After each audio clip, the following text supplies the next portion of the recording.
반갑습니다. 반갑습니다. 자, 이제 부모운이 진행이 많이 되고 있는데 오늘은 부모 피운의 조목에 대해서 살펴보도록 하겠습니다.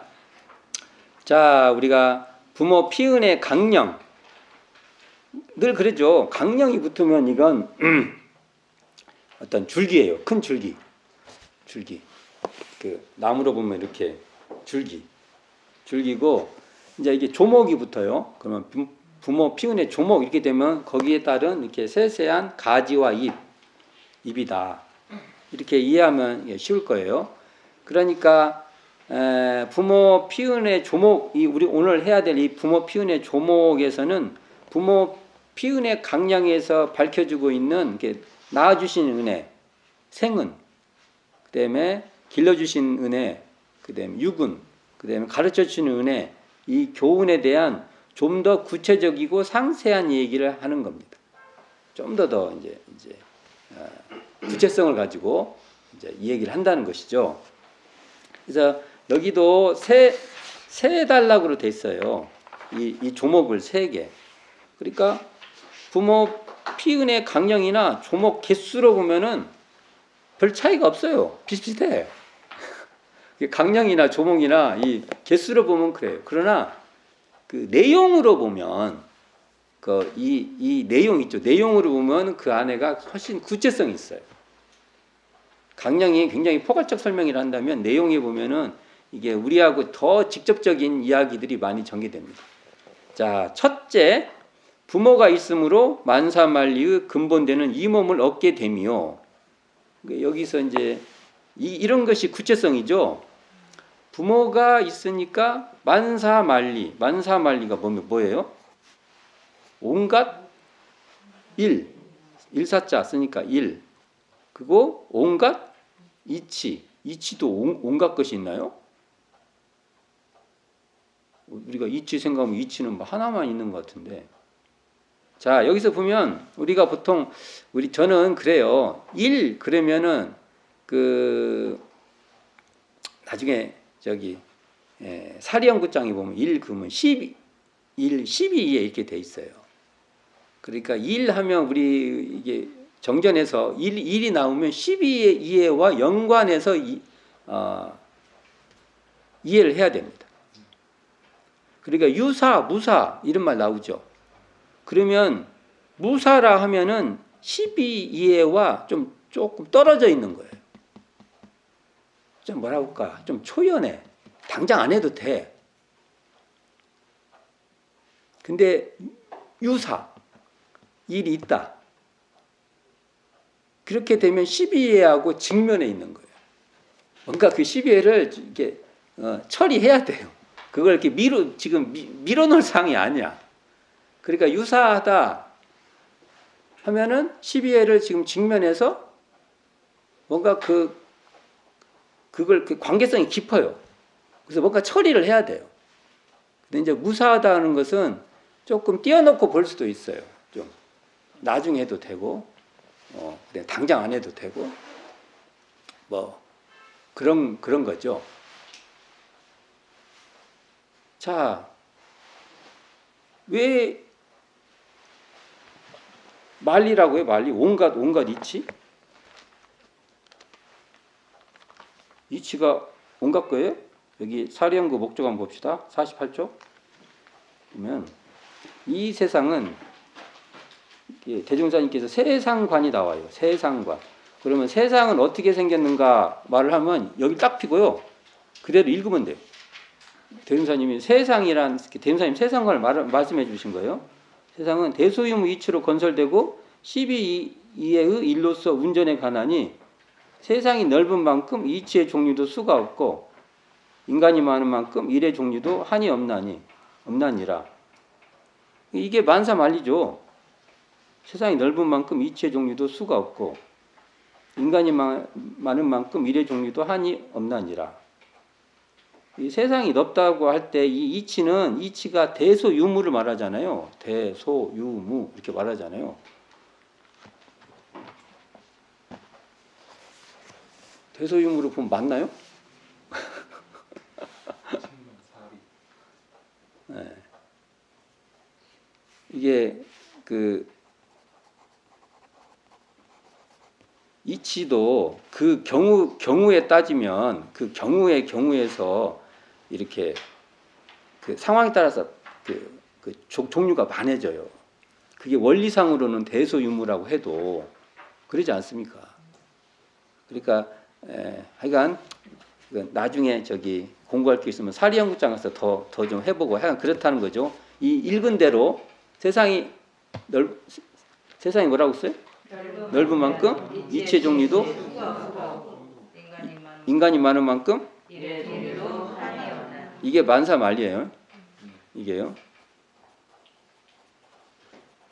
자, 만사만리의 근본. 근데 이러한 만사만리의 근본이 뭐냐면 근본이 되는 이 몸을 얻게 됐다 이거예요. 부모에 의해서. 근데 만사만리의 근본이라는 말이 뭐예요? 일과 이치 이런 것들이 몸으로 다 한다는 거예요. 몸으로 만사만리를 연구도 하고 몸으로 만사만리를 실행하기도 하고 그럴 때 이 몸 이렇게 해서 이 몸이 나와요. 몸 여기서 이게 부모와 하여간 인연이 돼가지고 우리가 이 몸이 세상에 나옵니다. 여기서 몸 하면 이제 이 몸을 그냥 마음과 이렇게 마음 상대의 몸으로 생각을 해요. 이 몸은요 나의 총체예요. 이게 그러니까 우리가 뭐 심신 다예요. 몸과 마음 다예요. 우리가 심신작용할 때 심신 다예요. 그 육군이라고 할 때 육군의 다라고 생각하면 돼요. 이걸 또 막 뭐 구분해 갖고 막 하면은 이게 안 맞아요. 이게. 그리고 원래 몸이라는 게 그런 거예요. 그 대표적인 게 우리가 수신의 요법 나오죠. 그 최초 법어에 그럼 여기에 보면 몸을 잘 닦는 거 이렇게 하면 안 맞아요. 그러니까 이 한자 뜻을 잘 모르는 겁니다. 모르고 쓰는 거예요. 그럼 여기서 수신 할 때 신 그러잖아요. 그러면 자신을 말하는 거예요. 자신. 나. 이게 내가 이 부모를 통하지 않고는 태어나지 못했다 이거예요. 그 말의 다른 표현이요. 그게 우리의 몸이에요. 몸. 그러니까 우리의 몸은 부모를 인연하여 얻은 것이죠. 부모로부터 받은 이 몸을 얻은 것이 그 태어나게 한 생은 낳아주신 은혜다. 이게 생물학적 그 부모죠. 생물학적 부모죠. 이 몸이. 근데 1차적으로 이게 생물학적 부모가 없으면 불가능하다는 소리예요. 이게. 근데 진짜 이거 생각해 보면은 이런 게 이런 거예요. 이런 것이 뒤에 살다 보면은 막 어려움도 생기고 막 하면 부모가 원망스럽잖아요. 그래서 이제 그런 시각으로 보는 부모운이 아니에요. 이게. 그런 걸 전제로 해서 뭐 부모니 어쩌네 저쩌네 따지는 게 아니라고 이게. 그래서 이 자리도 이런 쌍자리에서 보는 거예요. 그러한 거 다 내려놓고 그 대종사님께서 입정에 드실 때 뭐 했어요?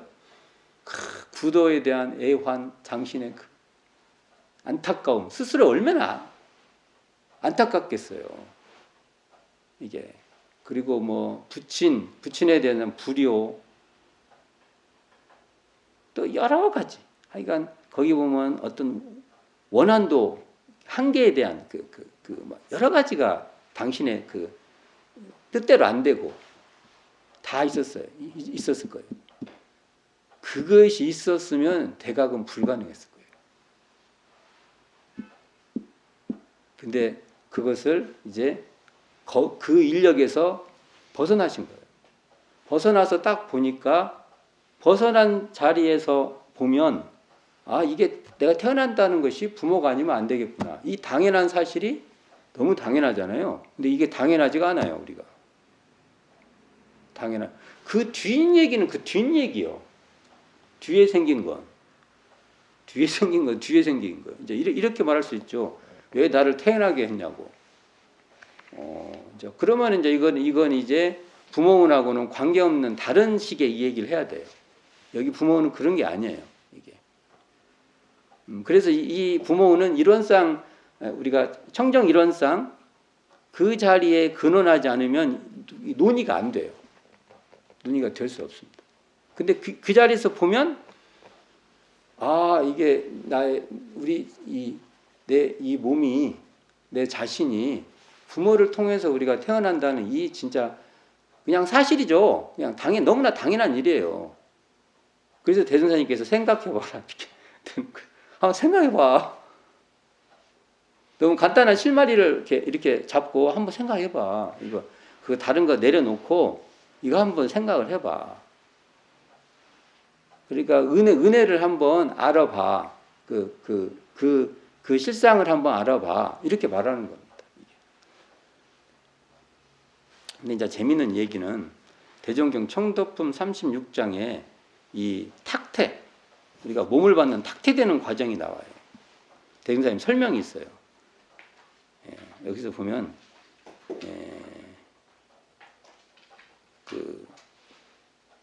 우리가 12연기 이것을 다 여기서 설할 필요는 없고 대종사님 말씀만 딱 말해도 중요한 것 같아요. 한번 제가 봉독해 보겠습니다. 탐진치에 끌린 영은 인도수생, 그러니까 사람의 길이죠. 사람 몸을 받는 수생, 생을 받는다 그런 소리잖아요. 이게 인도, 사람이 살아가는 이곳에 태어난다는 거잖아요. 인도수생은 부모를 정할 때 색정으로 상대하여 탁태하게 되며, 탐진치를 조복받은 영은 몸을 받을 때에도 태연자약하여 정당하게 몸을 받고 태중에 들어갈 때도 그 부모를 은의로 상대하여 탁태되며 이렇게 나와 있어요.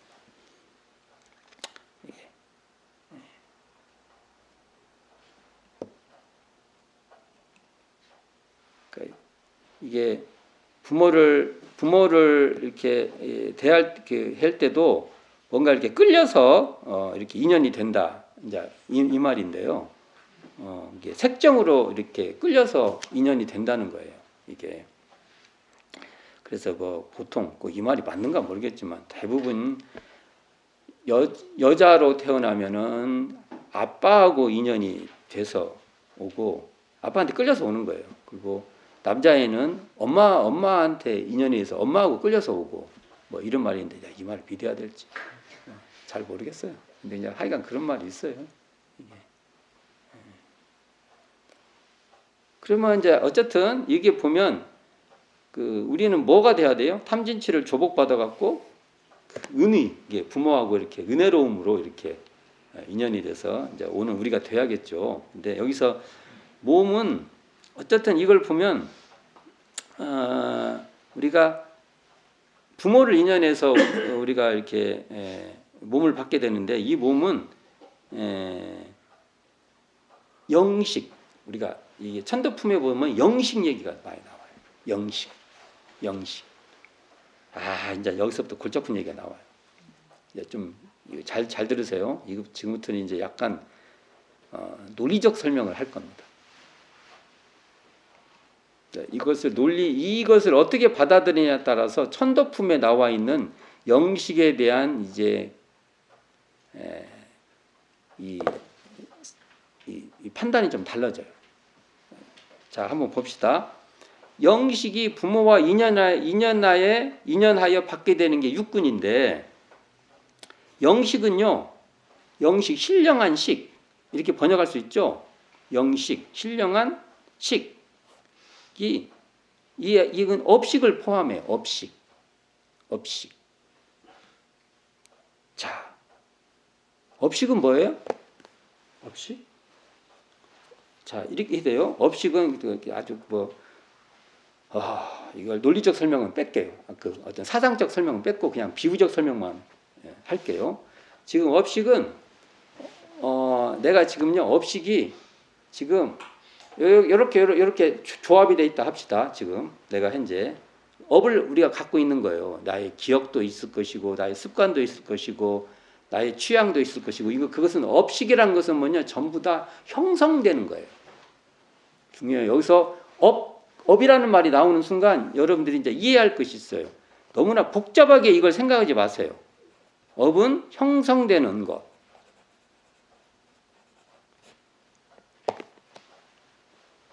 그 인연에 의해서 형성되는 거예요. 그렇죠. 우리가 어떤 부모님과의 관계 속에서 어릴 때부터 입맛도 형성이 돼요. 입맛만 형성되는 게 아니에요. 좋아하는 거, 사고방식, 그 다음에 성격, 이게 다 형성된다는 겁니다. 형성이 돼요. 형성되는 건 만들어지는 거예요. 업은, 그러니까 업이라는 것은 전부 만들어지는 겁니다. 업은 변할 수 있어요. 근데 어떤 건 쉽게 변할 수 있고요. 어떤 건 징그럽게 안 변해. 그래서 그것은 아예 안 변한다고까지 말을 해. 왜? 너무 굳어져 있어. 그래서 이렇게 보면은 그건 영원토록 안 변할 것 같이 있어요. 그러나 이 내용적으로 보면 업이라고 하는 것은 다 변하는 거예요. 왜냐하면 만들어진 거니까. 만들어졌으니까 그것은 흩어질 수도 있는 것이고요. 또 새롭게 또 만들 수도 있는 거예요. 그게 업이에요. 업이라고 말할 때. 업. 근데 우리 업 하면은 안 변한 거 이렇게 돼 있죠. 왜? 그런 일이 많거든. 그러나 논리적으로는 변하는 거예요. 이게. 자, 그럼 우리는 나의 습관이나 기억이나 이런 것들이, 자, 그냥 내가 논리적 설명할게요. 그냥 마음에 이렇게 가득 차 있어요. 그게. 그래가지고 그것이 같은 경향끼리 이렇게 형성이 돼요. 이렇게.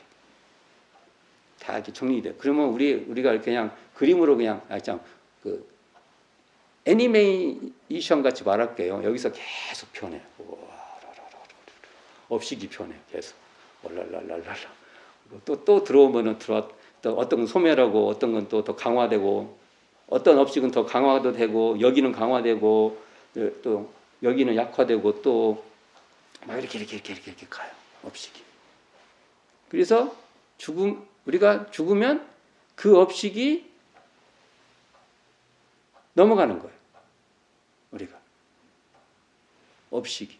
근데 업식은 고정된 거예요? 아니면 그냥 인연된 거예요? 가건물 같은 거예요. 가건물 같은 거라고. 업식이라는 거. 그건 어저께 업식하고 오늘 업식하고 달라요. 그렇죠? 보세요. 어제 업식, 어저께 내가 어떤 판단을 하고 했어요. 근데 오늘하고 보면은 같아요? 달라요? 달라요. 이게. 다른데, 잘 보세요. 다르죠? 다른데, 어제하고 무관해요? 또 관계가 있어요. 근데 똑같아요? 아니에요. 그러니까 어떤 덩어리 같은 것이 이렇게 있어가지고, 고정불변의 어떤 덩어리가 있어갖고, 이렇게 오는 게 아니에요. 뭔가 여기서 홀랄랄랄랄라 했다가 또 여기서 뭐 홀랄랄랄라 이렇게 뭐가 있어요. 근데 이게 이것의 인연에서 이것이 있고 이것의 인연에서 이것이 있고 이렇게 가죠. 그렇죠? 그렇게 가고 또 가고. 근데 이것이 같아요?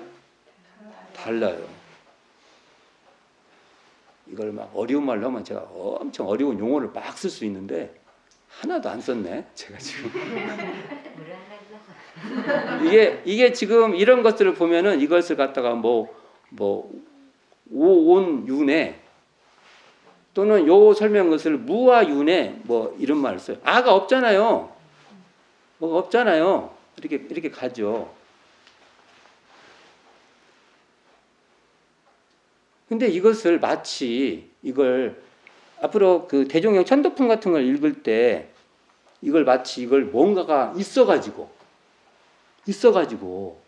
뭐가 계속 이렇게 가는 걸로 이해를 하는 순간 골치 아플 겁니다. 그래서 예를 들면 1.0식 이렇게 나와요. 여기서 영식은 또 업식하고 또 묘한 차이가 있어요. 우리가 성품이라고 우리가 말을 해요. 우리가 청정한 자리를 알아야 돼요. 그러면 그것이 어디 있어요? 없어요. 업식이 그 자리를 우리가 자각하고 있냐? 그 자리를 모르냐? 그런 차이예요. 그러니까 우리는 이 영식이라고 합시다. 그냥 영식에는 청정식의 바탕이 있는 거예요. 이 바탕이 있다고 하면 또 뭔가 있다고 생각하는 거예요. 근데 그냥 설명하자면 그렇게 합시다. 그 바탕에 업식이 있는 거예요.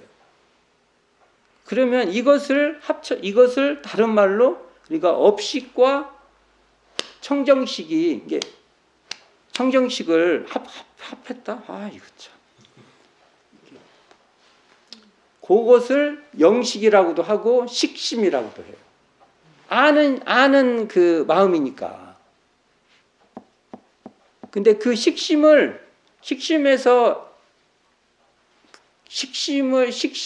드러나는 그 자리를 보면 그것을 청정식이라고 하고, 식심이 매여버리잖아요. 매여보면 그것이 업식으로 떨어지는 거예요. 근데 내가 말을 아까 그렇게 했죠. 업식 자체가 깨어 있으면 그것이 바로 청정식이에요. 그게. 그러니까 청정식하고 업식이 다른 것이 아니에요. 업식이 깨어 있으면 그게 청정식을 떠나지 않는 것이고요. 업식이 매여버리면 청정식을 이제 망각하고 있는 거예요. 자, 우리가 보통 이 생멸로 분별되기 이전인, 그러니까 우리가 부모 출생 전, 그러면 업식이 부모 출생 전 자리를 알고 있으면 그것이 바로 청정식을 떠나지 않고 있는 업식이에요. 그게.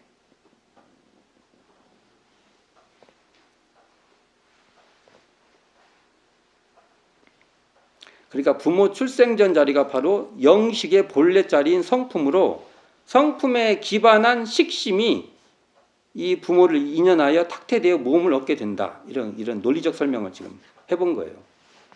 겁나게 어려운 말을 했네요. 이거 어려운 말인데 잘 따라오신 것 같아요. 그러니까 어쨌든 이제 이것을 이해하세요. 업식이라는 게 우리가 매번 이렇게 우리가 이렇게 뭐 판단하고 뭐 하고 우리에게는 많은 그 업이 이렇게 이렇게 많은 것이 형성돼 있어요. 이게 우리 안에. 그렇지만 사실은 이것이 변해요. 변해가고 있어요. 변해가고 있어요. 근데 그 변해가는 그 업식 속에서 제가 농담으로 그래요. 그 순간에 수직으로 쫙 뻗어 그 업식이 가는 순간에 그 순간순간 수직으로 쭉쭉 해서 성품을 깨달아야 돼. 그러면 그 업식 자체가 청정식이에요. 또는 그것을 성품을 여의지 않는 식.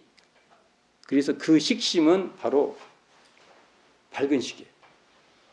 그렇게 말할 수 있습니다. 그러면 뭐가 있는 게 아니에요. 뭐가 고정된 뭐가 있어갖고 아라는 것이 딱 이렇게 있어갖고 아가 있으면 그것을 유와 윤회라고 해요. 아가 있는 윤회. 그러면 이렇게 돼요. 꼭 환생 같은 거. 어떤 것이 있어가지고 이렇게 넘어가고 그래서 나는 뭐 예를 들어서 뭐 누가 다시 환생했다 이런 말 조심해야 된다고 봅니다. 그렇게 환생하는 것은 이론상으로 잘 안 맞아요. 누가 환생했다. 그러면 그것이 그대로 이렇게 환생하는 거 그런 건 아니죠. 자, 여기서 그 얘기 하려고 한 게 아닌데 거기까지 가버렸네 이게 얘기가. 여기 주제는 거의 주제가 아니에요.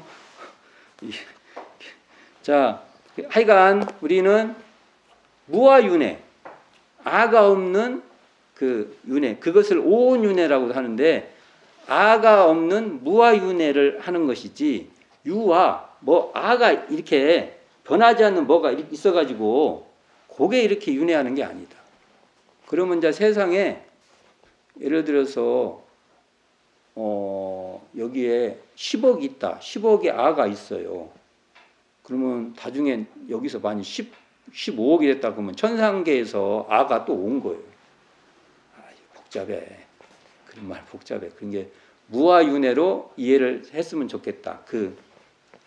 자, 밑에 봅시다. 대종경 신서품 17장에서 대종사님께서 몸은 뭐라고요? 곧 공부와 사업을 하는데 없지 못할 자본. 몸의 중요성을 엄청 강조해요. 대종사님께서. 그러니까 몸이 곧 우리 자신인데 이 몸이 없으면은 그 뒤에 나옵니다. 이제 계속 이런 일을 할 수가 없어요. 뭔 일을 할 수 없냐? 서품 8장에 나오는 건데 우리가 건설할 회상은 동과정이 골라맞아서 공부와 사업을 병진되게 하는데 이 공부와 사업을 병진되게 하는 것도 못해요. 몸이 없으면. 또 대종경 수행품 23장에서 우리의 인생은 일과 이치 가운데 나서 일과 이치 가운데서 살다가 일과 이치 가운데서 죽고 다시 일과 이치 가운데서 나는 것이라고 강조하는데 이 일과 이치를 몸이 바로 경영하는 겁니다. 이게 몸이 없으면 이 말 자체가 안 돼. 그래서 공부와 사업을 하기 위해서는 반드시 뭐가 있어야 된다? 몸이 있어야 된다.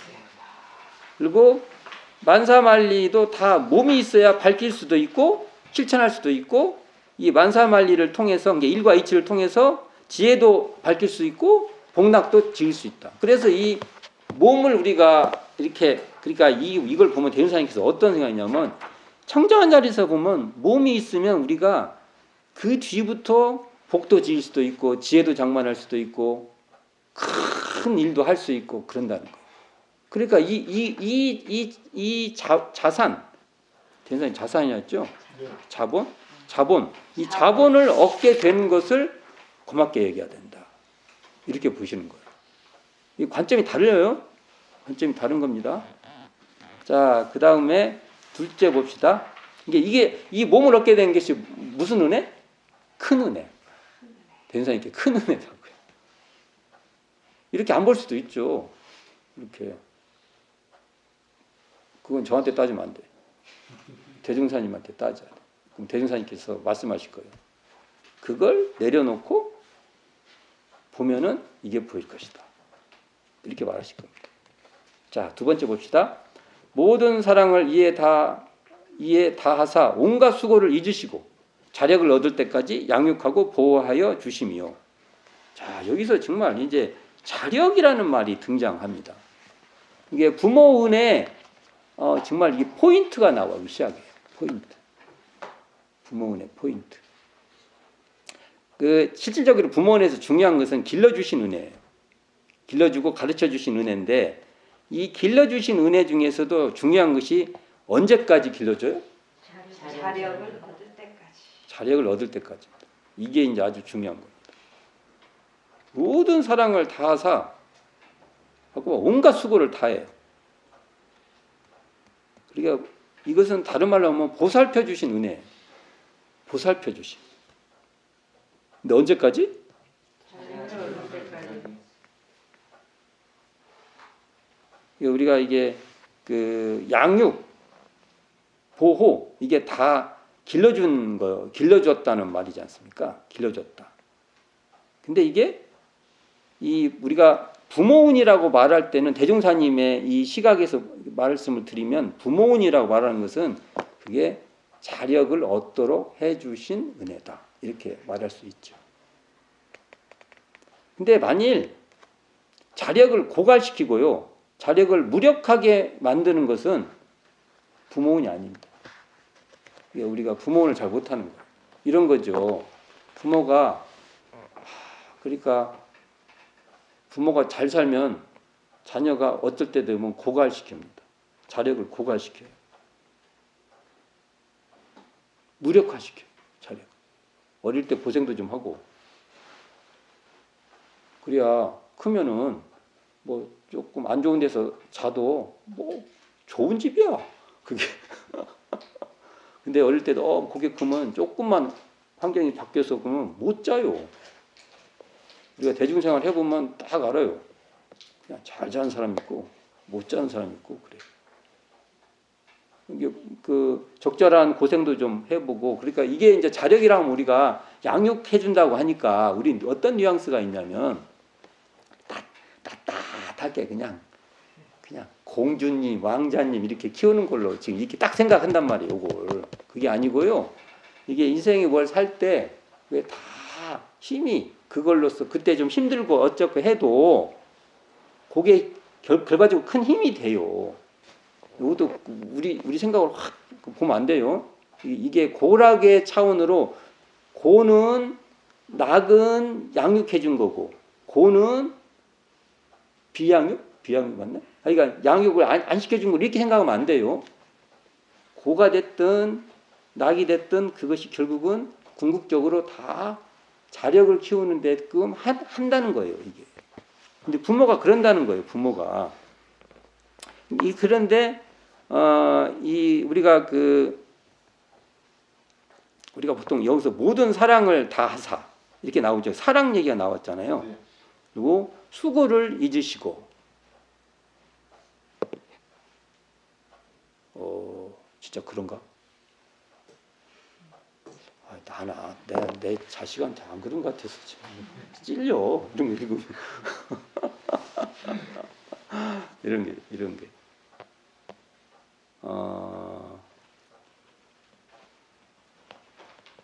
이게 이제 기준이 있으면 이 생각이 듭니다. 어떤 것까지는 사랑이고 어떤 것까지는 뭐 수고를 안 한 것 같고 그러니까 이런 기준은 뭐냐면은 그 개별의 막 관계성을 말하는 게 아니에요.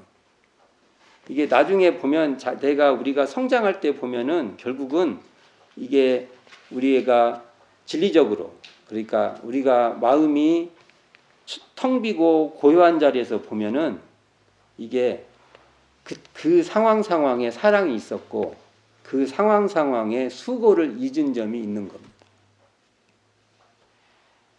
근데 이제 우리가 이제 뭔가 그림을 그려 여기까지는 사랑이고 여기까지는 수고를 잊은 것이고 그러면 이제 이게 그림이 안 그려져. 그러나 이것을 내가 성장하고 할 때 보면은 그 상황에 사랑이 있었고 수고를 잊은 점이 있었다는 겁니다. 자, 어쨌든 제가 여기 이제 그 부모성이라는 말을 한번 써봤는데 부모의 진리성 말하는데 이것은 무자락한 상태에서 자력을 얻도록 보호하고 양육해 준 것이 부모의 진리성이다. 이렇게 우리가 볼 수 있습니다. 그리고 이러한 부모의 진리성이 부모 피은이다. 부모운이다. 이렇게 볼 수 있습니다. 우리가 보통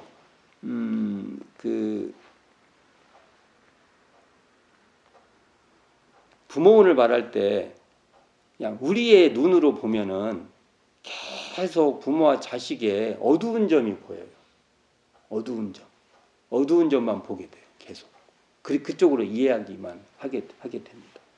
그러나 여기서 말하는 그 부모운은 내가 하여간 성장하게 되는 그 인연들 있어요. 길러지게 되는 인연들이 있어요. 그런 인연들의 총체가 부모운이에요. 그건 내가 마음이 청정해야 그것이 감사해져요. 그지 나의 욕망과 내 뜻대로 안 되면 다 나를 안 키워준 사람으로만 보인다는 겁니다. 그래서 계속 이런상 얘기를 하는 거예요. 이게. 그리고 이 부모는 너무 중요한데요. 현대 심리학에서도 보면 심리학 보면 중요한 것 중에 뭐 엄청 많은데 그냥 몇 가지만 고르면 자아 심리학에 이 자아를 형성하는데도요. 부모 역할이 굉장히 중요해요. 우리가 많이 배웠죠. 이드, 에고, 슈퍼에고 뭐 이런 관계. 이때도 이 에고 그 자아가 건강하게 잘 형성하려고 하면 이때 그 주로 자아 심리학에서는 오디푸스기 그 오이디푸스기 그 이때 보통 그때면 이제 말이 이렇게 이제 서로 주고받은 그 정도 나이잖아요. 그때 엄마 아빠 역할이 굉장히 중요하게 대두되고 있죠. 특히 아빠라는 것이 그 질서, 사회적 규범 뭐 이런 거 형성하는데 굉장히 중요하게 돼 있어요. 그래서 자아가 건강하게 큰다. 여기서도 부모 역할이 엄청 강조되는 겁니다. 결과적으로는 표현이 좀 다르지. 또는 뭐 클라인 같은 경우 그 태어나서 애가 말을 못해 첫 1년 이때가 유아 무의식에 유아 이렇게 핏덩어리잖아요. 엥 하고 있는데 이때 부모하고 관계에서 뭐 엄청난 영향이 있다. 이런 것 때문에요. 육아휴직? 이게 의무가 돼야 돼요. 저희가요, 이 부모운을 공부를 하면요, 나중에 이 사회가 부모운을 우리가 알아요. 부모운을 우리가 이렇게 부모운에 보은해야 되겠다 이렇게 돼요. 그러면 단순히 그냥 부모 보훈만 이렇게 하는 게 아니에요. 부모 보훈을 잘하겠다는 것은 우리가 부모 역할을 잘하는 거예요. 부모은에 보훈한다는 것은 우리가 부모 역할을 잘하는 거예요. 그러기 위해서는요, 앞으로 이 사회를 어떻게 만들어야 되냐? 육아휴직은 의무요, 권리요. 그리고 부모는 육아휴직을 해서 자식을 그때 정말 최선을 다해서 여기 보면 어떻게 나와요? 온갖 사랑을 다 수고를 잊으시고 자식을 때 양육 보호. 특히 영아 때 영아 이렇게 엥 하고 있을 때 이것은 안 하면은 그것을 관리해야 돼요. 너무 중요하니까. 이때 문제가 발생하면은 커서도 그 영아 때의 그 욕구가요. 그래서 그게 바깥에는 어른인데 안에는 영아야. 뭔가 그 욕구 충족이 안 돼 있어. 부모는 이렇게 중요한 겁니다. 또 그 뒤에 발음도 안 되네. 유니컷은 우리가 요즘에 많이 공부하는 건데 대상관계 이론이잖아요. 이 절대 의존기 이 얘기를 해요. 절대 의존기. 이게 영아. 말도 않고 이제 태어나지고 이제 뭐 얼마 애가 뭐 말귀를 알아들을까? 뭐 이럴 때 이런데 이게 너무 중요한 거예요. 이때가 엄마 역할이 정말 절대적이란 겁니다. 엄마. 그리고 우리가 이게 부모원이 되면은요, 사회가 그렇게 되도록 그 돈을 거기다 써야 될 거 아닙니까? 돈을 우리가 이것은 그 자식들이 잘 커야요, 내 자식도 별 문제 없는 거예요. 이런 친구들이 나중에 우리가 상상하지 못할 그 범죄가 생겨요. 우리가 보면은 우리가 저런 사람이 어떻게 막 저런 일이 해 이렇게 말하죠. 그걸 조사를 해보면은 그 영아기의 문제예요. 요즘에 이건 이제 많이 증명되어 있습니다. 영아기 때의 문제. 전쟁 때, 2차 세계대전 같은 때 애들이 방치됐습니다. 전쟁 때 어떻게 애를 그럽니까? 거기에 웬만한 부모들은 또 다 가지지만 방치될 수밖에 없는 아이가 있어요. 애가 울어. 전체가 이렇게 애가 있는데, 근데 또 바쁘니까 애가 울어도 안 가. 애가 울면은 부모가 가서 그것에 이렇게 봐야 돼, 봐줘야 돼. 그러는 것은 반드시 문제가 생긴다. 그리고 이게 부모운이 얼마나 중요해요. 우리가 부모운을 알아서 이 부모운이 있어야 되는 거예요. 부모운이. 그래서 우리가 청정한 지혜로 볼 때 모든 관계 속에서 양육해주고 보호해주신 부모성을 발견할 수 있다는 겁니다. 한편으로는 우리가 청정한 지혜로 그걸 발견해야 되고, 그걸 또 발견한 사람들은 이제 무자력자한테 그 부모 역할이 반드시 돼야 돼.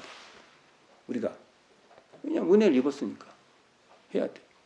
그리고 단순히 개인적인 것만 하는 게 아니에요. 이게 사회 국가도 그렇게 만들어 가는 겁니다. 정치인들이 뭔 소리 하면 당신 아웃. 육아휴직을 해서 아이들은 부모 태어나서 1년, 2년은 부모 품에서 커야 됩니다. 제가 반드시 하겠습니다. 그러면 표 갑니다. 그냥 우리가 정치행위가 아니에요. 부모를 공부하면 반드시 해야 됩니다.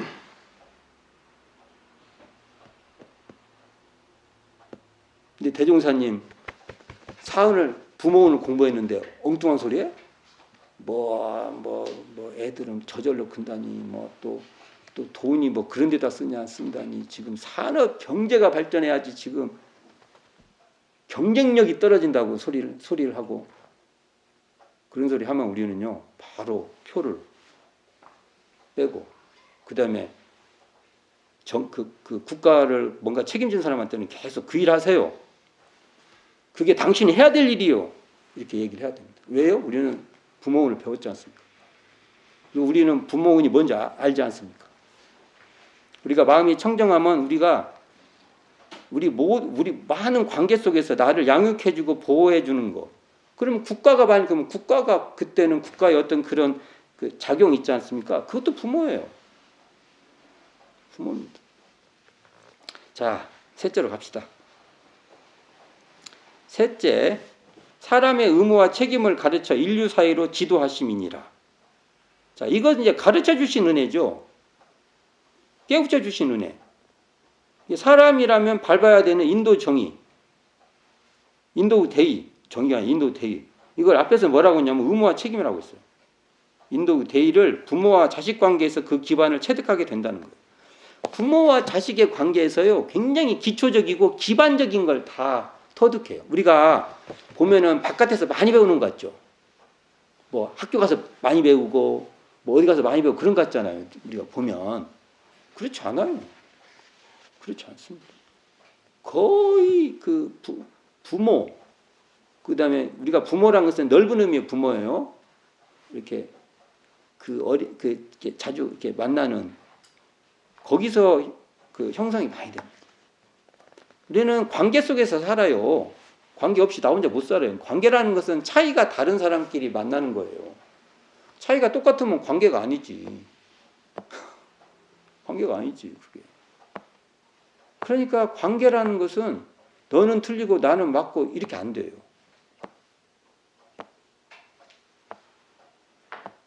그러니까 서로 간에 그 관계를 잘하기 위해서는 어떤 것은 이해도 해야 되고, 어떤 것은 공감도 해야 되고, 어떤 것은 설득도 해야 되고, 어떤 것은 양보도 해야 되고, 굉장히 많은 그 기술이 필요해요. 쉽게 말하면 친구들.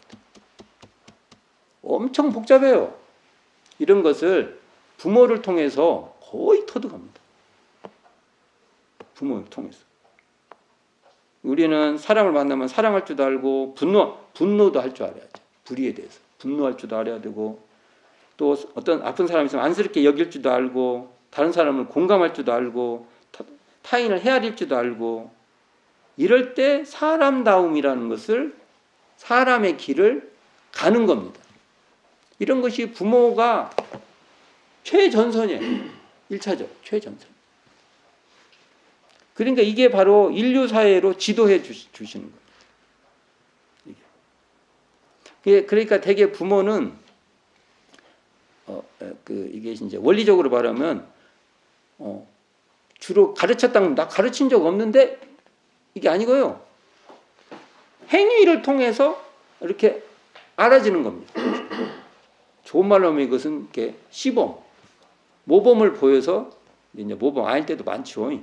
그런데 어쨌든 그래도 그런 걸 통해서 얼추 이렇게 배워가는 거예요. 그래서 부모를 알면은 우리가 이것도 잘해야 돼. 내가 그렇게 해서 어떤 부모성 주변에 꼭 친부만 아니도 어떤 부모성에서 이런 것이 내가 이렇게 성장돼 갔구나. 인도 여기 보면 인류사의 지도, 인류 사이로 나아갈 수 있도록 내가 커 갔구나. 그러면 그걸 우리가 잘해야 돼. 부모 역할을 할 때 그걸 잘해야 된다. 이게 우리가 이제 이 중에서도 사람답다는 것은 여기서 사람의 의무와 책임도 나오는데 사람답다는 것, 사람의 의무와 책임이라는 게 뭐냐면 자력으로 사랑하는 겁니다. 자력으로. 무자력할 때 부모로부터 피운된 돌을 보아서 힘미친 대로 무자력자를 보호하는 것도 사람의 길입니다. 첫째는 자력으로 사는 길이고요. 두 번째는 무자력자를 내가 또 보호하고 보호해드리는 겁니다. 이게 바로 사람의 의무의 책임이요. 인류 사회로 나아가는 길입니다.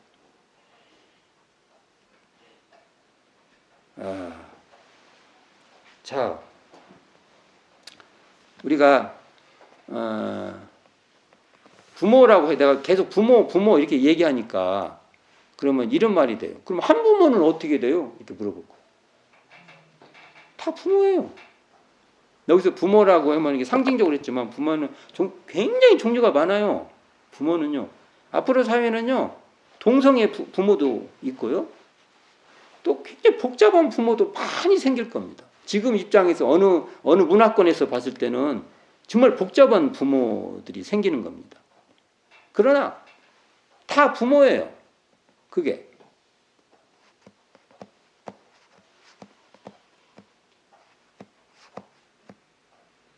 부모의 역할. 그러니까 아까 부모의 역할이라는 것은 여기서 보면 이제 앞에 그 첫 번째에서 이 몸을 낳게 그건 낳아주신 부모고요. 두 번째 여기서 온갖 사랑을 다해서 사랑과 수고를 다해서 자력을 얻을 때까지 양육해 주는 것. 이거 부모예요. 어떤 형식이 됐든 다 부모예요. 그리고 사람의 의무와 책임.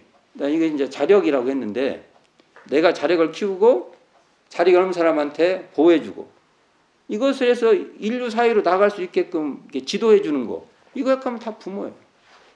부모예요. 그래서 한부모가 됐든 뭐 할머니가 키워도 할머니가 부모예요. 그게. 어쨌든 그래서 우리가 이렇게 될 때 대종사님이 말씀한 이 부모운이 잘 되는 사회가 어떤 사회냐? 광대무량한 낙원입니다.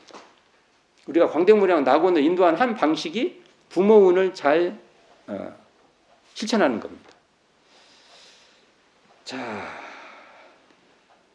우리가 마음은 형성되는 거라고 했잖아요. 자, 아까도 보면은 길러주는 거라고 했잖아요. 길러주고 가르쳐주고 그렇게 돼서 우리의 마음이랑 다른 말로 할 때 우리 아까 지금 업식 같은 거요. 그것이요 다 형성돼요. 이렇게 형성이 됩니다. 결정적인 게 부모들이 합니다. 그러니까 마음이 잘 형성되도록. 그래서 이런 입장에서 보면은 대종사님을 예를 들면 뭐 우리의 마음을 낳아주고 길러준 분이다. 이렇게 말할 수도 있는 거예요. 이런 입장에서 보면. 그러면 대종사님 그럴 때 보면 부모운이고 또 저럴 때 보면 법률운이고 또 요럴 때 보면 동포운이고 또 저렇게 보면 천지운이고 그래요. 대종사님 어떻게 천지운이 된대? 대종사님이 가르쳐 주신 법설에 따라서 천지운을 알면 그게 대종사님이 천지운이에요. 자, 우리가 그러니까 3살 버릇 언제까지 간다고요? 8. 진짜 8까지 가요? 그만큼 그 부모의 역할이 중요한 거라는 것이죠. 그래서 이걸 보면 우리는 마음은 대부분 형성되는 겁니다. 원래 이렇게 타고 이렇게 나오는 거 아니에요. 자기가 우리 논리는 하면 자기가 지어서 계속 가는 거예요. 그러나 이제 형성된다는 거. 형성되는데 부모 역할이 굉장히 중요하다는 거. 자, 오늘 일단은 피운의 교목 세 조항을 이리저리 살펴봤어요. 이해가 잘 되시길 바라면서 이 시간 이상 마치도록 하겠습니다.